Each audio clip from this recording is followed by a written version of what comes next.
For nearly 6 decades, the five families of organized crime had New York City in their grips.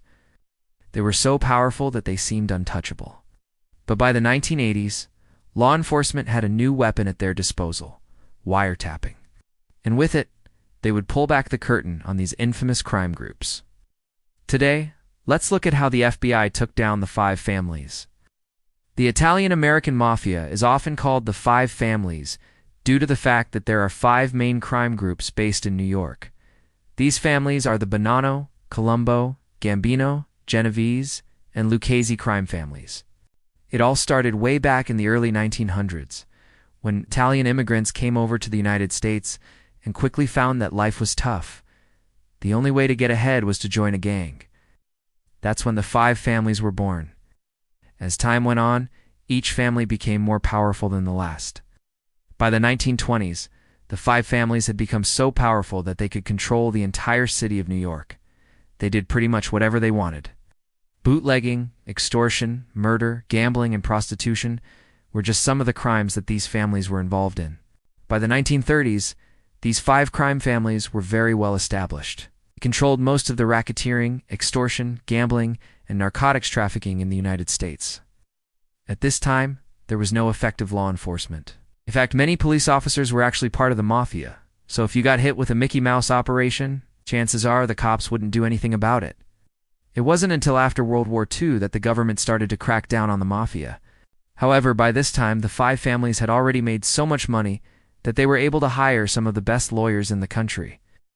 So even though the government tried their best, they weren't able to take down the five families. It wasn't until the 1980s that things started to change. This was because the government had a new weapon at their disposal: wiretapping. Wiretapping allowed law enforcement to listen in on conversations that the mobsters had. And what they heard was shocking. They heard the mobsters talking about all sorts of illegal activities, from murders to drug deals. This gave law enforcement the evidence they needed to finally start taking down the five families. One of the first major successes came in 1985 when the FBI was able to convict John Gotti of racketeering. This was a huge deal because Gotti was the boss of the Gambino family, and he was considered to be untouchable. But thanks to wiretapping, the FBI was able to get the evidence they needed to convict him. From there, the FBI went after the other bosses of the five families. One by one, they were all convicted of various crimes. The FBI had finally done it. They had taken down the five families. You might be wondering, why didn't the Mafia just stop using phones? Well, that's not how the Mafia works. Phones were like the internet back then. People used them for business, personal matters, and everything else in between. They couldn't just stop using them because that would disrupt their everyday lives. Plus, they had already been using phones for years before wiretapping was invented, so they were used to using them. Wiretapping was a game changer for law enforcement. It allowed them to listen in on conversations that mobsters had, and they heard all sorts of illegal activities being discussed. This gave law enforcement the evidence they needed to finally start taking down the five families. One of the first major successes came in 1985 when the FBI was able to convict John Gotti of racketeering. This was a huge deal because Gotti was the boss of the Gambino family, and he was considered to be untouchable. But thanks to wiretapping, the FBI was able to get the evidence they needed to convict him. The thing about wiretapping is that it's extremely difficult to detect. In fact, even today, we don't know if our phone calls are being wiretapped. This is because wiretapping technology has come a long way since the days of the Mafia. These days, it's extremely easy to tap into someone's phone line or intercept their internet connection. With the right equipment, it can be done in seconds, without the person ever knowing. You might be wondering why the Mafia didn't just switch to using burner phones.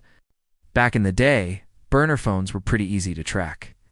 All the authorities had to do was follow the trail of where the phone was being used, and they would eventually track down the mobster. Also back then, people didn't use phones as much as they do today. They were more likely to meet up in person or use a payphone. Even if they did use a cell phone, it was probably hidden in a shoebox or something else out of sight. This made it easier for the FBI to detect and track their communications. John Gotti was the boss of the Gambino family, and he ruled it like a king.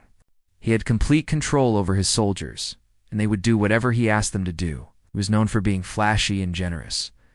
He loved to spend money on expensive clothes, cars, and jewelry. He also liked to throw huge parties that would make you think you were living in the 1920s. However, Gotti's reign of terror would eventually come to an end, thanks to the FBI. As the FBI started to wiretap his phones, they heard all sorts of illegal activities being discussed. This gave them the evidence they needed to finally arrest Gotti. On April 26, 1992, John Gotti was sentenced to life in prison without parole. This was a major blow to the Gambino crime family, and it sent a message to the other 4 families. The FBI was coming for them next. The next family that the FBI went after was the Genovese crime family. This family was headed by Anthony "Fat Tony" Salerno. Like Gotti, the FBI had been wiretapping his phones, and they had enough evidence to charge him with racketeering. On March 12, 1986, Salerno was found guilty and sentenced to 100 years in prison. With 2 of the 5 family bosses behind bars, the FBI was starting to make some serious progress. Next, the FBI went after the lucchesefamily family. This family was headed by Anthony Corallo. Again, the FBI had been wiretapping his phones and they had enough evidence to charge him with racketeering. On April 24, 1987, Carlucci was convicted and sentenced to 70 years in prison. With 3 of the 5 family bosses behind bars, the FBI was really starting to make some headway. Now they went after the Colombo crime family. This family was headed by Carmine Persico. Again, the FBI had been wiretapping his phones, and they had enough evidence to charge him with racketeering. On October 26, 1987, Persico was convicted and sentenced to 100 years in prison. With 4 of the 5 family bosses behind bars, the FBI was almost done. Only one family was left, the Bonannofamily crime family. This family was headed by Philip "Rusty" Rustelli. Once again, the FBI had been wiretapping his phones, and they had enough evidence to charge him with racketeering. On December 18, 1987, Rustelli was convicted and sentenced to 50 years in prison. There was only one problem. While all this was going on, the 5 families weren't sitting around twiddling their thumbs. They had launched a massive war against the government, had been bombing the homes and offices of the prosecutors and FBI agents who were working on their cases. They had also been killing any witnesses who could testify against them. The government was in a tough spot. They didn't want to give up now. At the same time, they had to protect the people who had given them the evidence that had taken down the 5 families. In the end, the government decided to take a page out of the Mafia's playbook. They went after the family's associates and made deals with some of the turncoats. This information was used to further dismantle the 5 families. The 5 families were officially done. Over the years, many of the mobsters who were arrested and convicted have been released from prison. But that doesn't mean that they're done. The Mafia is still around today, but it's nothing like it was in the past. The 5 families are just a shell of their former selves. They're not nearly as powerful or wealthy as they once were, but they're still dangerous. In recent years, the Mafia has gotten back into the gambling and loan sharking businesses. They're also still involved in a lot of white-collar crime. But their days of running the streets of New York are over. It may seem like the FBI won in the end, but that's not really true. Sure, they took down the 5 families and put their bosses in prison, but they never really stopped the Mafia. The 5 families may be gone, but the Mafia is still around today. If you enjoyed this video, then check out another one of my videos on the secret weapon that took down Al Capone. Until then, I'll see you guys on the next one.